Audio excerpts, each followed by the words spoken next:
Hello everyone and welcome. My name is Eric Coleman with Rommana Software and I'll be the moderator for today's webinar, Acceptance Criteria versus Scenarios, Writing Better User Stories with Rommana ALM by Dr. Hanna.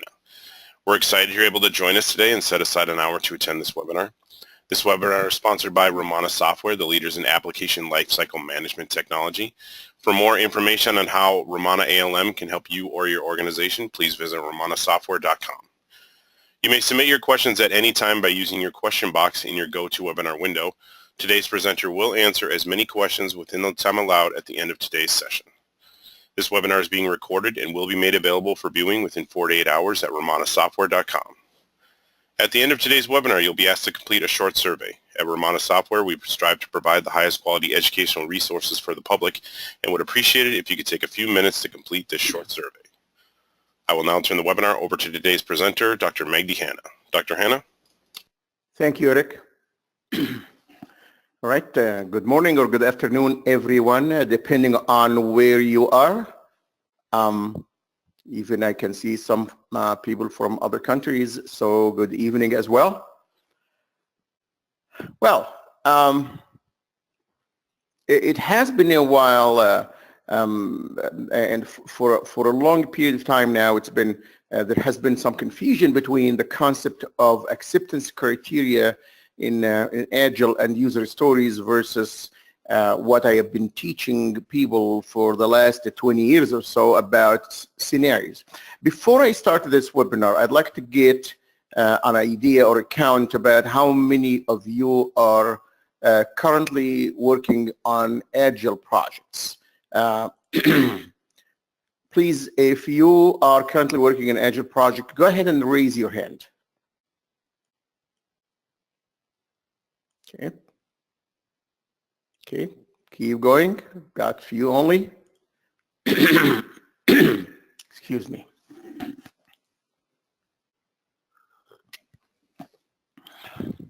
Anyone else working on an Agile project? So I'm assuming the rest of us who did not raise their hands do not know much about user stories or Agile in general. Okay, I have only no more than 10 people here. Kind of surprised, unless people are not hearing my question, because we know many projects are using Agile methodologies. All right, but keep in mind this is going to be useful to you whether you are working on Agile or not. Okay.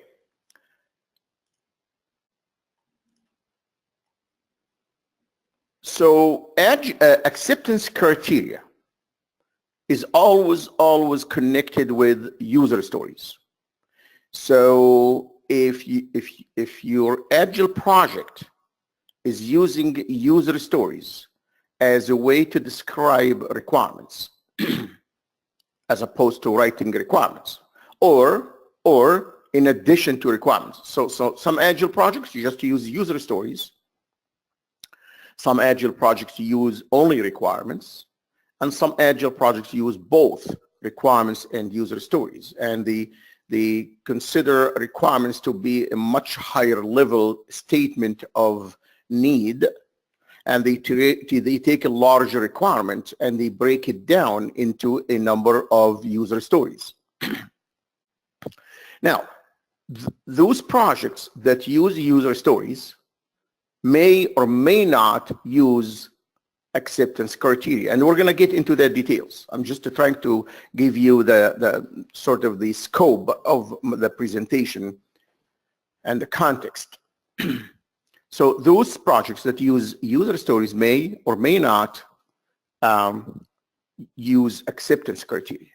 Also, it is fair to say that user stories are part of the Scrum methodology within Agile, which means if your project is Agile and is not using Scrum, they may not be using user stories. However, we also know that some Agile projects that use other methodologies such as extreme programming or Kanban or something similar, but they still do use stories. So really, there is no rule in Agile. It's hard to say that, right? There is no rule. You do whatever you want. You want to use requirements, not user stories, fine. You want to use user stories but not requirements, fine. You want to use both of them, fine. You want to use user stories as part of a Scrum, fine. You're not Scrum but you want to use user stories, fine. You want to use user stories without acceptance criteria, fine. All right, so with that being said, I just want to give a definition of what is a user story. For those of you who did not raise their hand, that they are working on Agile projects. So a user story, as we can see, it's a simple statement describing what a user of the system can or will do when using the system. So the key component here is the user. There has to be something that the user is going to be doing, all right? Now, you can imagine from the name of the user story, people say, it relates to the user. It is relevant to the user. It has to be something that the user is interested in, which means if something the user is not interested in, we're not gonna be talking about it. Now, of course, the word story is a really not accurate at all, because if you see a user story, it really has nothing to do with a story. I mean, I'm prepared when someone tells me I'm going to give you a user story, I will hear a story, a long story. But in fact, user story is very far from being long. It's actually short. It's actually the shortest statement you can make about a user need. Yet, people decided to call them user stories. I mean, I don't know what other name would have been. They would have called it like user statement, user need. But I think the word story seems to be attractive, so people use the term. So although it is called a story, it is not really a story. In the beginning, when we started to hear about user stories, I used to joke about it. When I see a user story and I see how very, very brief it is, I said, where is the story? That is not story. That's just the name of the story, okay? So we'll see some examples now. And when you write user stories, it focuses on who is using the system, who is the user, and what they're going to do. And certainly, like any other statement of requirement, it should not address how they are going to be doing it. So it's a very high level, okay? So, but again, when we define what a requirement is, it's the same thing. A requirement should state what a person or what the system should do and not how the system will do it. The only difference here is that user story also focus on who is doing what it is. All right, so the format of the user story as suggested by those who invented the user stories, okay, is like this. As an actor, where an actor is a person or a group of people who are going to be using the system, I want to, here's an action I want to do, so that, and here is something people sometimes call it achievement or purpose or a goal or objective or the reason for which I am doing this. So as an example, as a customer here, I want to be able to check the status of my order online. In fact, I can stop here. And normally when I write user stories, I stop right there. As a customer, I want to be able to check the status of my order online. Now, people say, no. You got to write the reason or the achievement or why you're doing this. So I'm going to add this, in my opinion, meaningless reason. I says, so that I know when I will receive it.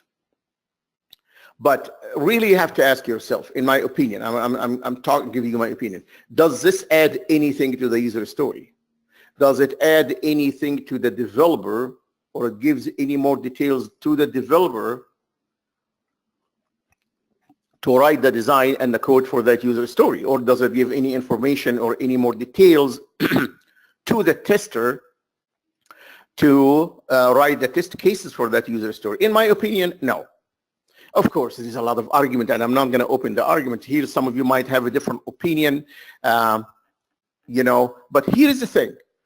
The literature and those people who suggested or who invented user story said, well, this is a very important. In fact, when I argued with some people, say, you know, I don't normally care to mention why I'm doing it. This is no, if you cannot think of a reason for which the user is doing this user story, then most likely that user story is not important and you may have to remove it from the system. Well, that's not true. I don't know how this additional thing we add, it gives us a reason why, and it tells us this user story is important. And if it was not there, if I were to give you my user story as without this as a customer, I want to be able to check the stats of my order online. I don't know if anyone would say, do we really need this? And the only way they can tell if they need it is to see something that says so that I can know when I will receive it. All right, so that's my position about user stories. Sometimes people try to jam more information into the cause or the reason. And I say, if you start seeing more information here, most likely you're talking about another user story. So your user story, so for example, if I were to modify this to say, as a customer, I want to be able to check the status of my order so that I can change the address where it should be sent. And people do that, by the way. They say, the reason I want to check the status is to see if it has been shipped or not, and if it has not been shipped, I can go and change the address where it should be sent. So they write that. They say, as a customer, I want to be able to check the status of my order online so that I can change the address where it should be sent. Well, that's wrong then, because the ability to change the address is a different user story. In fact, it'll be a sub-user story of that one we're looking at. And you will write that user story separately to say, as a customer, I want to be able to change the address to receive my order. Right? Got that? Again, one more time. Don't let this bother you. If you so much believe in the reason or the objective or the achievement, whatever people call it, and you consistently do it, go ahead and do it. No big deal. I'm telling you, if you find yourself being sort of ridiculous in trying to make up a reason, you don't have to. All right, please feel free to ask questions anytime by writing your question to the questions tab there. Okay, so now user stories can be very large. For example, here, as a passenger, I want to be able to check into my flight online and to get my boarding pass. Well, some people say this is the last piece here, and to get my boarding pass is actually the reason for which I'm going to check into the flight. And I say, if this is the only reason, okay, go ahead and put it there. If there are other reasons for which a user would like to check into the flight, then guess what? So, because remember, you check into your flight online.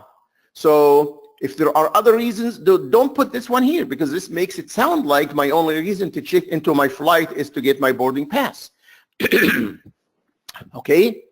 And put something else, like, for example, as a passenger, I want to be able to check into my flight online so that I don't have to do it at the airport.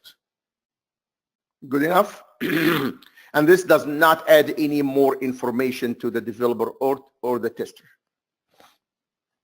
And then getting my boarding pass would be one of the other user stories under this very large user story. When a user story is large like this, we call it an epic, okay? And if the team judges that the team or the product owner in an agile project, if they judge that a user story is very large, then they should decide to break it down into a number of user stories. All right, and here are three different, I'm going to call them sub-user stories. I don't know what else to call them. Says here, as a passenger, I want to be able to select a seat. Obviously, I select my seat while I am doing this larger user story, or when I'm doing the process of checking into my flight, I want to be able to select a seat. And someone else might say, what if I already have a seat selected or assigned to me? I say, do you want to be able to change that seat? And if the answer is yes, then we write also another user story. We don't remove this one. This one will still be relevant to those who do not have seat already assigned. And you would write another one here that says, as a passenger, I want to be able to change my seat assignment. And I don't want to worry about having to write reasons for all that. Okay, what? So as a passenger, I want to be able to select a seat. Imagine if I am forced to write the reason or the achievement. I say what? So that I can sit at that seat or in that seat, or what? So that I have a seat on the flight? No, don't bother. Another user story here. As a passenger, I want to be able to upgrade to first class. So the implication here is to upgrade my seat to first class. And obviously, pay the difference. I could put it as part of the user story or not. Someone says, you should really put it because it will add more information. And I would have to agree. But it's not in the achievement. So I want to be able to upgrade to first class and pay the difference. And by the way, if the only way to pay the difference is using a credit card, you could be more specific and say, as a passenger, I want to be able to upgrade my seat to first class and pay the difference using a credit card. But leaving that out would give you the freedom later on when you speak and you talk about the details of the user stories. Then you can decide that people can pay the difference in the fare either using a credit card or using miles or using cash or using check or whatever. All right. One more user story. I want to be able to receive my boarding pass on my mobile device. That's just one user story. Some other people might have a need because they don't have a mobile device or they don't like the boarding pass to come on a mobile device. They say, as a passenger, I want to be able to print my boarding pass. And there should be another one for those who do not have access to the printer that says, as a passenger, I want to be able to fax my boarding pass to a fax machine, and so on. Okay, and as you can see, on all that, I am not bothering with adding the objective or the achievement or whatever, like people say. And I'm okay with that. I'm not worried. I'm not missing any information. And I'm not missing anything to determine whether this user story is important or not. All right. Now, with looking at what you have on the screen here and comparing it to what we have known for a longer time as far as requirements. Because remember, not all of us come to Agile from nowhere. Most of us come to Agile after they practiced. I'm going to say this, and I know I'm going to upset some people. Many of us have come to Agile after they have practiced good software engineering. Good software engineering. And they use the requirement management, so they understand about requirements. They know what it means to take a large requirement and break it down into sub requirements. So you have requirement number 1 that says passengers should be or shall be able to check into their flight online. And then requirement number 1.1 that says passengers shall be able to select a seat. And the requirement number 1.2, now I'm phrasing the same thing in the form of requirements. Okay. If I were to write requirements, okay. And requirement number 1.2 would say something like passengers shall be able to upgrade their seat to first class. And requirement number 1.3 would be passengers will be able to or shall be able to receive boarding pass using a mobile device. The difference is that when I write things as requirements, I can add more details than this. I am not restricted by this dumb format. I'm sorry to say that. For what reason I have to write a user story like this? What is wrong? I mean, because I've had this actually as a requirement for a longer time. And I've dealt with it as a requirement. And this was the highest level requirement. And these and much more were the lower level requirements. And as I said, in addition, I have the ability to add more details because I'm using free text. I say, as a passenger, I want to be able to select a seat if I don't have a seat already assigned. Otherwise, I can always change my seat if I have seat assigned. Or here I can say, as a passenger, I want to be able to upgrade my seats to first class and pay the difference using a credit card. Whatever details you want to add. So requirements are written in what I'm going to call free format, and you can write what you want. I'm not disputing the value of user stories. I'm just clarifying things so that those of you who are dealing with user stories for the first time do not think that this is a breakthrough. This is not a breakthrough. This is just a format that someone decided to use, and the reason they decided to use, they say a number of things that are not really true. They say, this is simple and sweet. Well, since when we want to keep our requirements simple and sweet? They say, this is short. I don't want it to be short. But because people argue that requirements are huge and we don't know how to deal with a huge requirement. Who said that a requirement has to be huge? When the requirement is huge, we break it down to 1.1, 1.2, 1.2.1, 1.2.1.3. We break it down and we know we keep the context of the requirement. By the way, this is my passion for requirement management. Why? Because what I have experienced over 25 years working with requirement management, knowing that requirements provide far more details than what a user story will do. Okay. Now, interestingly enough, I know I have a number of questions from some people here, and I will get to them very soon. I don't know if they are questions. Okay, well, Ron says the reason or achievement is useful in setting the priorities for backlog.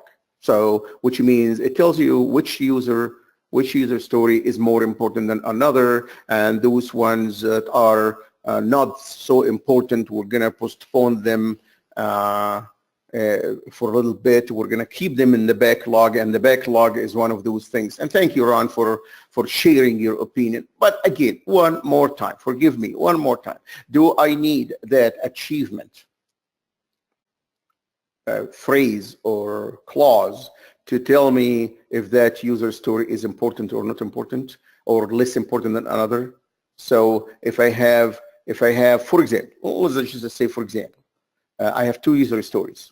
One of them say, as a passenger, I want to be able to receive my boarding pass on a mobile device. And another one, as a passenger, I want to be able to receive my boarding pass. I want to be able to print my boarding pass. So if I were to add achievement clause to each one of those, how does this achievement clause would tell me that one of them is more important than another?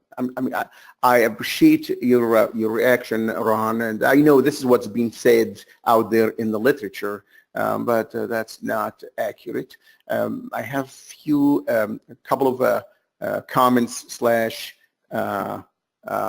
questions from Jill. Jill says, and I told you, there is different people can argue about this, and I'm not going to try to use my time here today to argue, because that's a sort of a not very important point in writing user stories. Jill says, I think knowing when it will be received, she's talking about the order, is useful. I mean, I know it is useful, and that's why I want to do the user story. I'm questioning, is it useful to write it in the user story itself? I know as a customer, it's important for me, very important for me to know when I'm going to receive the order. I'm questioning if I should put it in the user story. And as you said, many of us may disagree. Yeah, absolutely. So we'll probably have to have a cup of coffee and sit down for a couple hours to argue this issue together. But again, we'll never reach an agreement like many things else in Agile.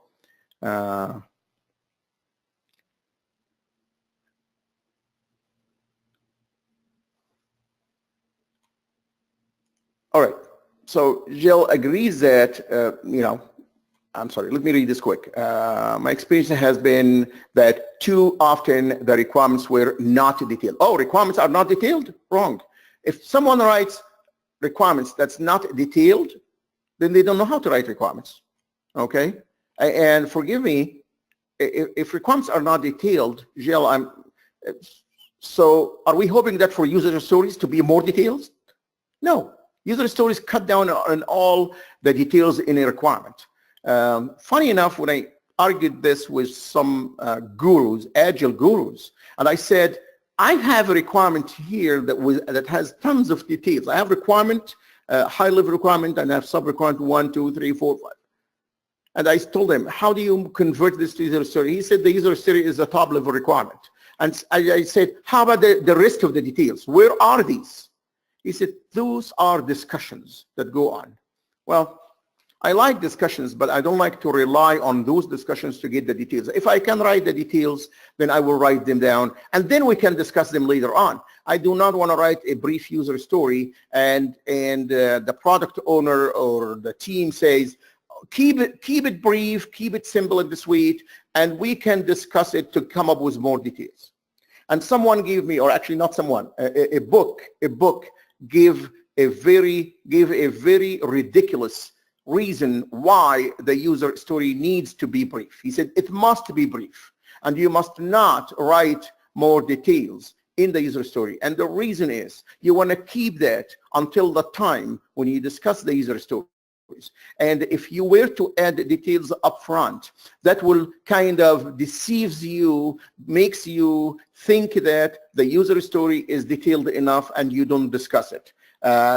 Leave it brief, leave it short and sweet, and then you discuss it. And then when I discuss it, when am I going to write all that stuff? All right, I think we should close that argument for now, because we have more important things to cover. But again, Jill, Ron, thank you for your opinion. Certainly, I mean, it counts. It means something to many people, and it's a matter of opinion, right? I'm a thinker. I'm used to this. I'm used to not to take anything that someone else invented for me and use it. I need to analyze it, and I'm sure you do the same as well. All right. So my argument here saying user stories could have been written as requirements and we would not have lost anything. Actually, we would have gained a lot. And of course, I run agile projects. I don't write user stories like that. I find it easier to write requirements that are very detailed so that I can provide everything I want. And I break my requirements to sub requirements all the time.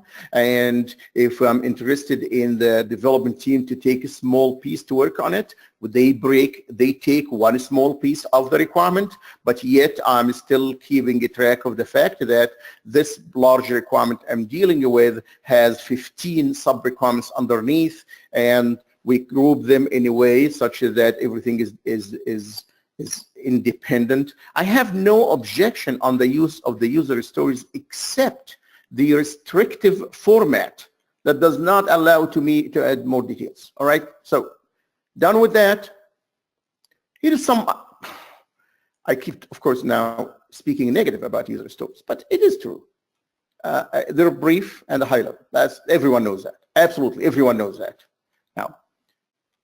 Now, here is something very important. We focus on user stories very much because they are about the user and they are about something the user wants to do. And the definition of the user story as I gave it to you clearly says it focuses on who is doing what. All right, well, great. Does everything really the system do is something that's of interest to a user or involves the user? The system does hundreds and thousands of things that does not involve a user. So if I am forced to write a user story that says as a whoever, I want to be able to do this. How am I going to write a user story, for example, for something where the system has to calculate state sales taxes on an order? Is there a user who's going to do this? There is no user. The system will take the order. As you place it, it will follow certain rules to calculate the state sales taxes. And how do I write down the calculations or the rules or the exceptions or whatever that has to do with sales taxes? Where do I write this as user story? Absolutely not. I can't. All right. A week ago, I was dealing with a feature where an airline system like Delta Airlines, the system will go at midnight every day and run a process by which they will do what they call a complimentary first class upgrade to those people who are elite members like diamond and the gold and the silver, okay? And the system follows a very complex algorithm, if you will, to do that. So it looks at every flight within the next, say, 24 hours or 48 hours and says how many seats were sold in first class, how many seats are left, how many of those seats that are left we can give for free, who are the elite members, how many diamond, how many gold, how many silver, and so on. And is there any one of them having a companion with them or not? And how can we assign those seats free? None of that can be written as a user story. And you must agree. I mean, if you try now to convince yourself that you can actually write user story for that, then you are really artificially tweaking user stories to fit something that they were not made for. I have the requirement for that feature. I can show it to you, which is a very large requirement. I agree with you. But it's broken down to sub requirements. And guess what? When I tried to write that requirement, I found that the algorithm that's used by the system is very complex to the point I cannot even describe it in plain English. So I had to provide a decision table to describe the algorithm that the system will use to make the decision about who gets upgraded for free. All right, I'm going to tell you this as someone who's very experienced in requirement management. User stories do not fit, period. So again, people who are advocating user stories, they're just looking at the smaller picture. They're not looking at the larger system picture. Okay, so that's, I want you, I'm not telling you this to tell you user stories are bad. No, I'm telling you this so that you can keep an eye on these things that are not describable in a user story. So you have to find other ways to write those features. And you have to write, you have to use something like decision table to describe the algorithm that can never be described in a user story. Okay, and most importantly, I'm trying to tell you that there is a feature here that I'm describing to you about the complementary first class upgrade that is done by the system and no user will do it. So is this feature going to be done by any user? No, there is no user involved to start with. No one even can try to fool me and tell me that I'm sure there must be an operator who's going to initiate it. No, there is no operator. I told you, at midnight of every night, the system runs this process. So if you really have a solution to this, especially those of you who use user stories, I'm not going to say those of you who advocate user stories, because I'm sure no one will take the courage to advocate it. But those of you who use user stories, tell me, help me. How do I use user stories to describe these things, especially the feature I just described? Now, when I teach people requirements, I focus so much on, I tell people, most of the time we are very busy. We are very busy trying to make this, to make sure the system does what it's supposed to do. And all the requirements are always written in the form of system shall do this, or user shall be able to do this. With the same token, user stories are written the same way. As a user, I want to be able to do this. Okay? And I teach people about negative requirements. Okay? Why? Because negative requirements are critical because business analysts and requirement writers do not write them. You don't see very often a requirement or a user story, for that matter of fact, that says system shall not do the following. A user shall not be able to do this. Okay? I refer to those shall not do requirements or shall not do behavior. I refer to them also as negative requirements. And guess what? Those are the things that cause failure in most of the systems. Why? Because developers and testers are so busy trying to make sure the system meets the requirements. The system does everything that is stated in the requirements. And of course, the user stories. And how about the things that are not stated? And some people argue and says, well, if they're not stated in the requirements, then the system should not worry about them. Really?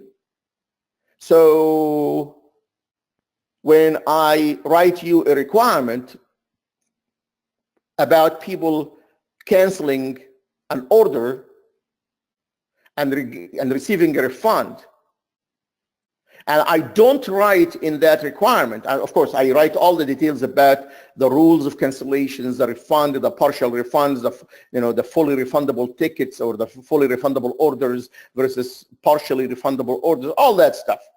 But I don't put in my requirement something that refers to the fact that the system shall not allow users or customers to cancel order more than once. If I don't write that down, you don't want the developer to worry about it, and you don't want the tester to worry about it.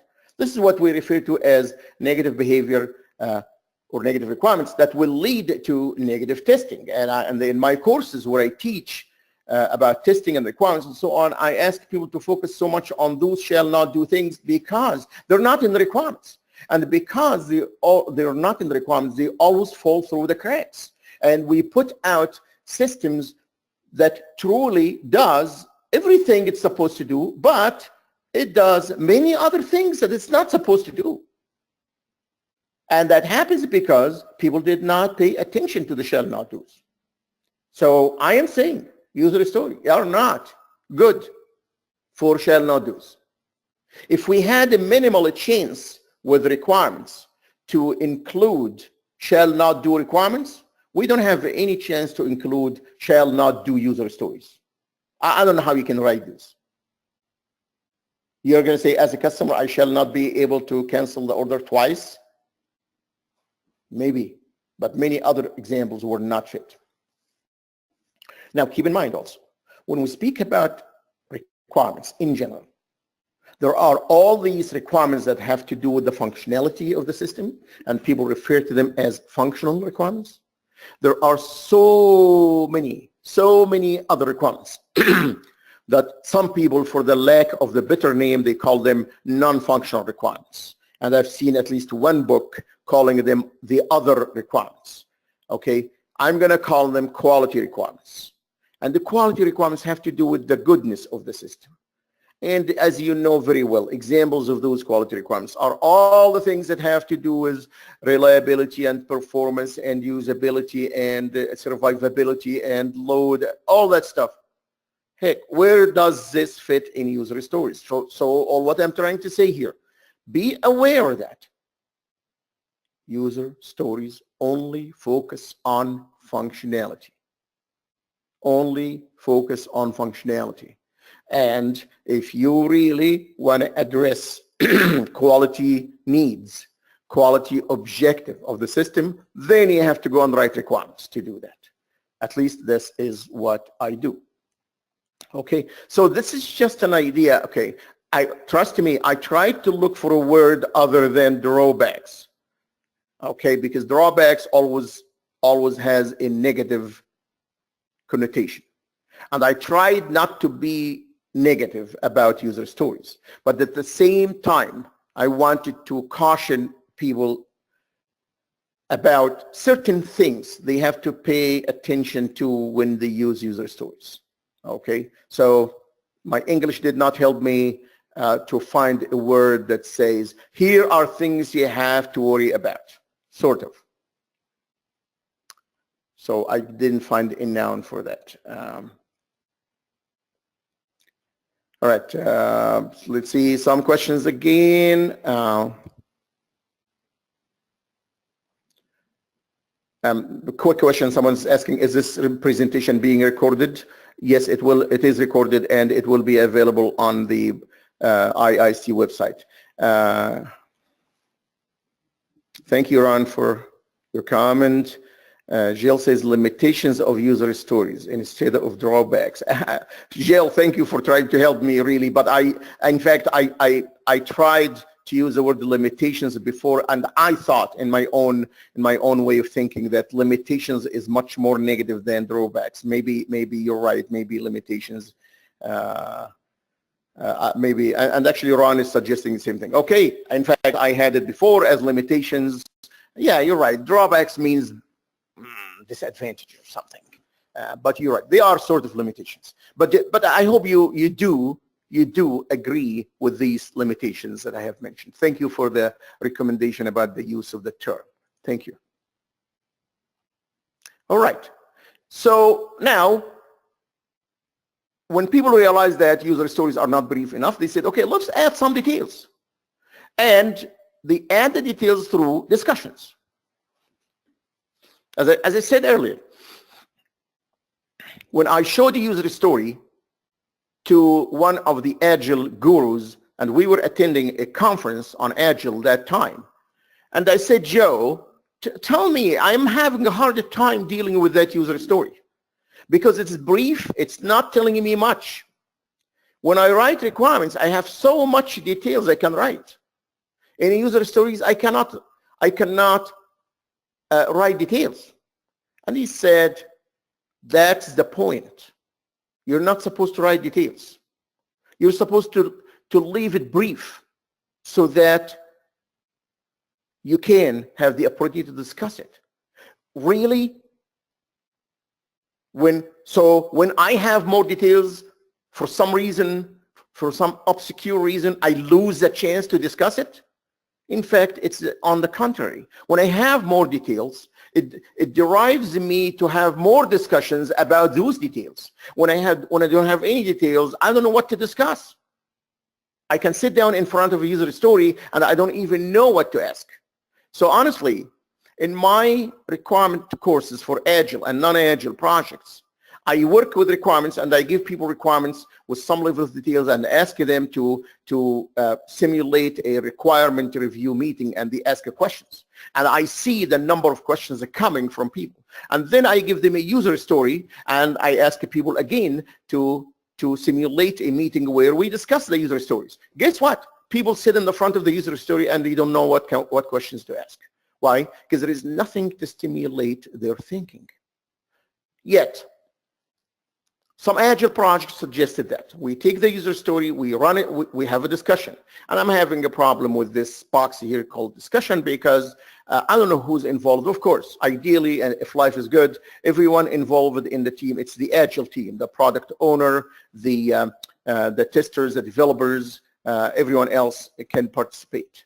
But people, as you probably know, people can participate but not actually participate. People can be sitting there but not knowing what to ask and not having questions to ask. And I'm having even a major problem at the time we discuss the user stories. Do we really know that we're going to be able to ask all questions that needed to be asked about the user story? I doubt it. So that's why I have a way to implement that discussion as an ongoing online collaborative discussion. So I don't have a meeting where we discuss the user story, but rather I have an ongoing online collaborative discussions. Okay, and then they come up with acceptance criteria.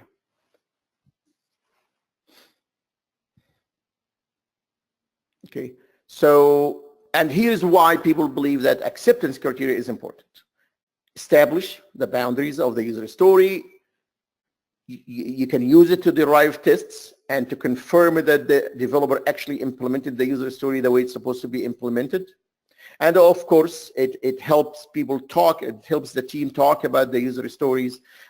Okay, and also they can be edited or removed or augmented. You can add more acceptance criteria and so on. So acceptance criteria was in fact the best addition that have to user stories. And I'm going to strongly recommend, if your team is going to use user stories, absolutely, at the minimum, you must use acceptance criteria.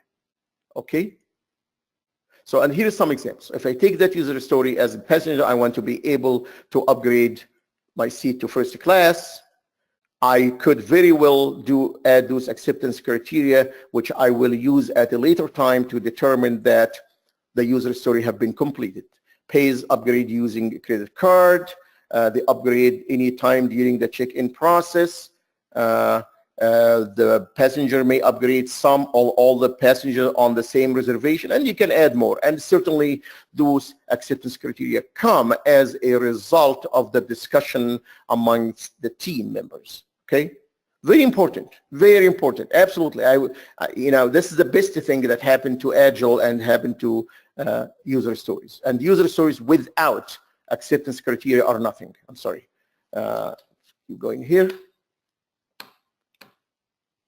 Now, in my own experience, I found myself wanting to add more details, more and more details than what is in the acceptance criteria. So I always have been teaching people about scenarios. And today I'm not gonna tell you that don't use acceptance criteria, but use scenarios. No, I cannot do this because I don't know how good you are in writing your acceptance criteria, and I don't know how bad you are in writing your acceptance criteria. I know one thing, that scenarios will always provide far more details about a user story than acceptance criteria. That's what I established over the years working with Agile projects, having people who are working on Agile projects attending my training, and no one ever said something like, oh, no, acceptance criteria provides more details than scenarios. In fact, everyone said, either said we're going to replace our acceptance criteria with scenarios, or we're going to continue our acceptance criteria as a higher level, but then we're going to use scenarios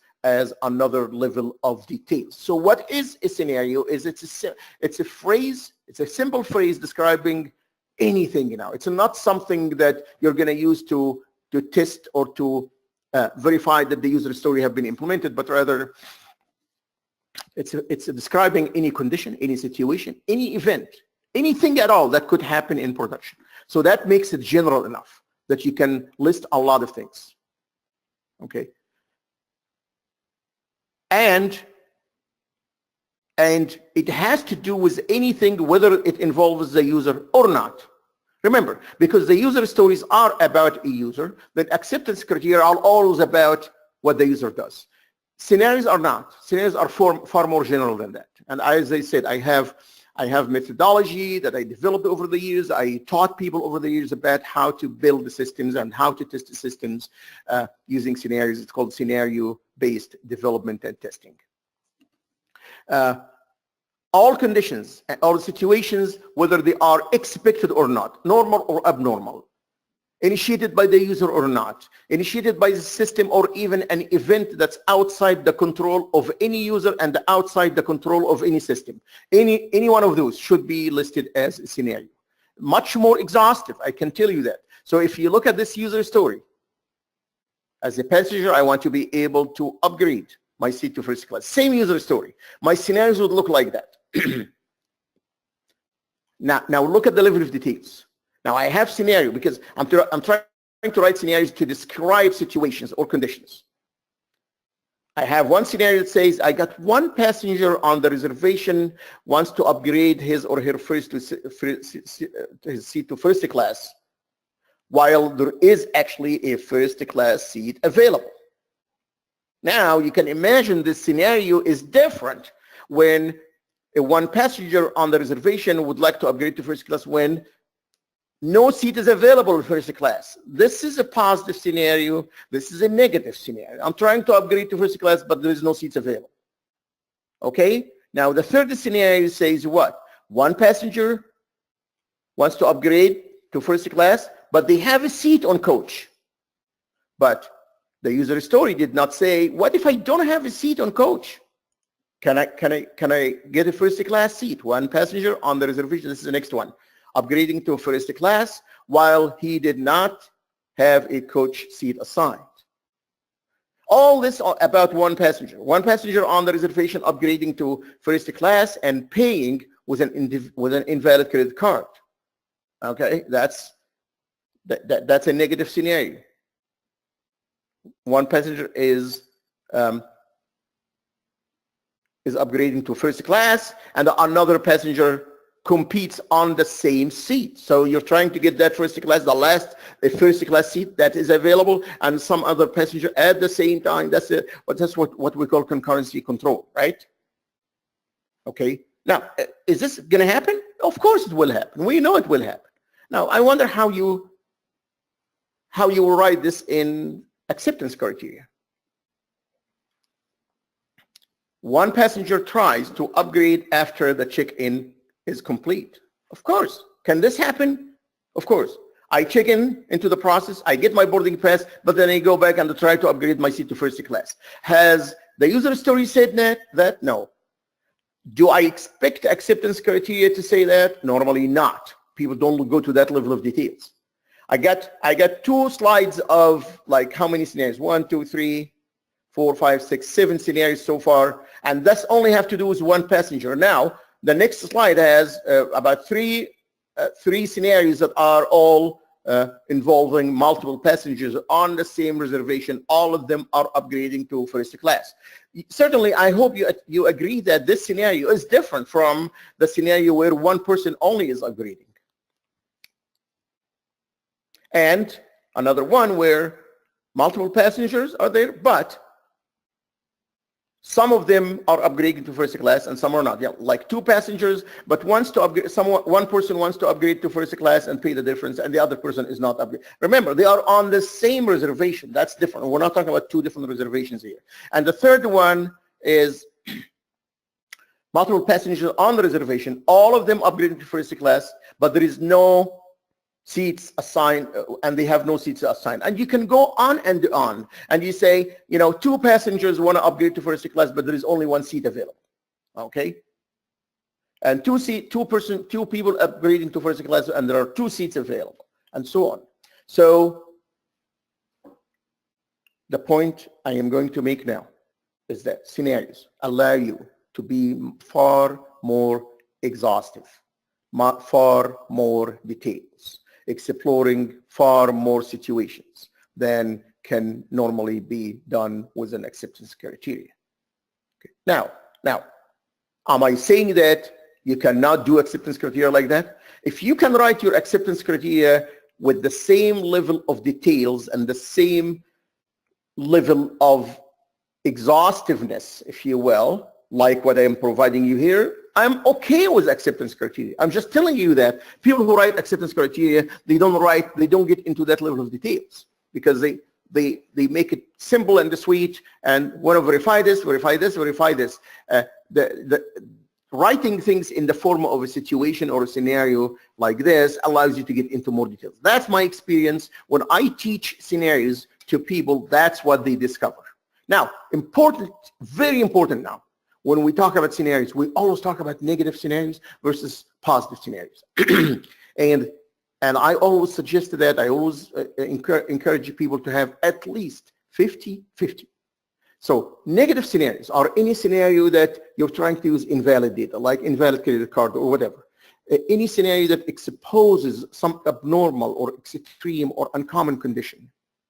Most importantly, anything like the person gets disconnected from the internet, system crashes, another system goes down, the communication line breaks, whatever it is, anything that happens that normally does not happen. Okay, that when you do this, you're actually building systems for reliability. You're building reliable systems. Now then any situation that exercises or exposes a shall not do situation. Anytime you're trying to get the system to do something it is not supposed to do, and this is going back to the idea of my negative requirements, you need to do this. So in my opinion, this is the power, the real power of scenarios that I don't see people doing with acceptance criteria. Now, why am I telling you this? Am I telling you to abandon acceptance criteria and start using scenarios? No. I'm telling you that when you use your acceptance criteria, watch for these things. Make sure your acceptance criteria has this stuff, because if it doesn't, then I don't know what you're building. You're building plain vanilla systems that do not address uncommon things and severe things and shall not do things. Of course, positive scenarios are all the other scenarios that are normal course of action. When we get a lot of scenarios, we do risk-based testing. So I'm gonna have to do this quick. So now, when you use my method of scenarios, you come up with much more scenarios than what you can ever test. And that's why I suggest that you go through this risk-based analysis to decide which scenarios are more important than another, and you establish testing priority and so on. I don't have time for this, my apology. Okay, so much more concrete, allow focusing on positive and negative scenarios, and allow for risk-based testing. Now, here's my recommendation slide to you. Do whatever you want. You can take user story and just do acceptance criteria, as I said. But if you do, then make sure that you cover everything that I talked about in scenarios. You can do user stories, acceptance criteria, then get the scenarios to provide more details. Or you can do without acceptance criteria if you think they're a waste of time, because you're going to get into the details anyway here. Do user stories, then and just to do scenarios and forget about acceptance criteria. Okay, do whatever your team is comfortable with. Now, as part of this webinar, I wanted to show you how Rommana ALM does scenarios and acceptance criteria at the same time. Okay, so I know you didn't have time, but if I work very quick here to show you one screen in Rommana. So this is Rommana ALM, which is a complete application life cycle management that allows you to do requirements and testing and everything else. I'm going to log very quick here. I'm going to log in as a project manager, and I'm going to just look at one screen. I'm going to show you one screen only. So if I'm going to open that project here.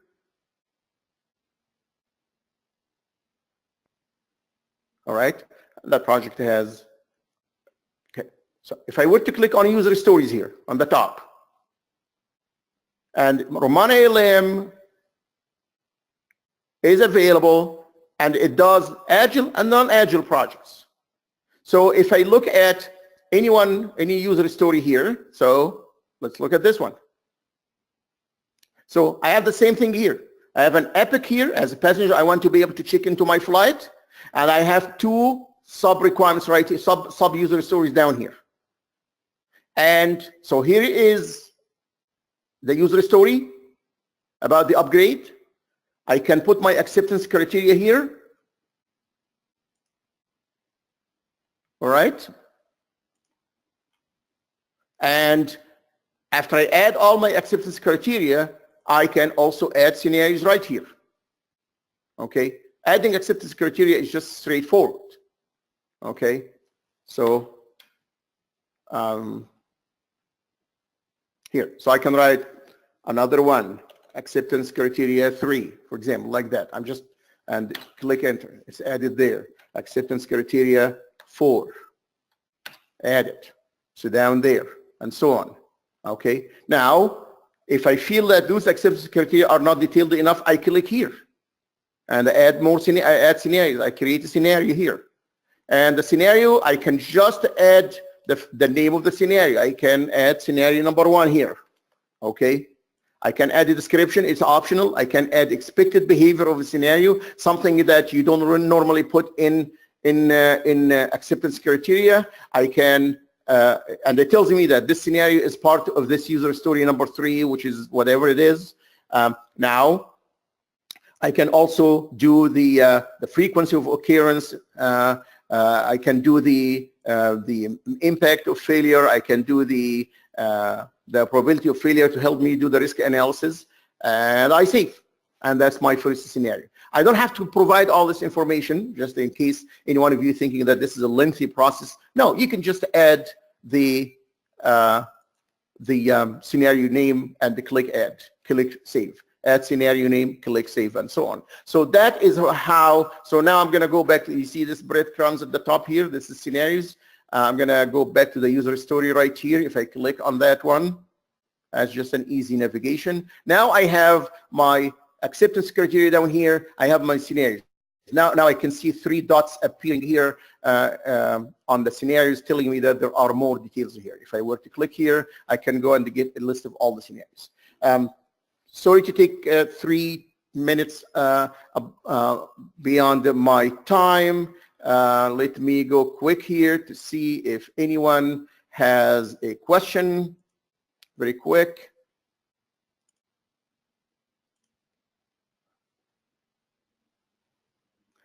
Thank you, Ron. Ron says, excellent. Sounds like you have all your test cases defined before you even start development. Absolutely, Ron. This is the whole deal. This is why I believe scenarios are powerful, because I suggest that people do this at the time they are reviewing the user story. And not only that they finish their test cases, but they're also supposed to give those scenarios to developers so that they can build the code and the design based on those scenarios. That's the purpose. If any one of you is interested in learning more about scenarios and how you can use them, I have a bunch of other free webinars available on scenarios and scenario. They are recorded on the IIST.org website. I also teach them live all the time.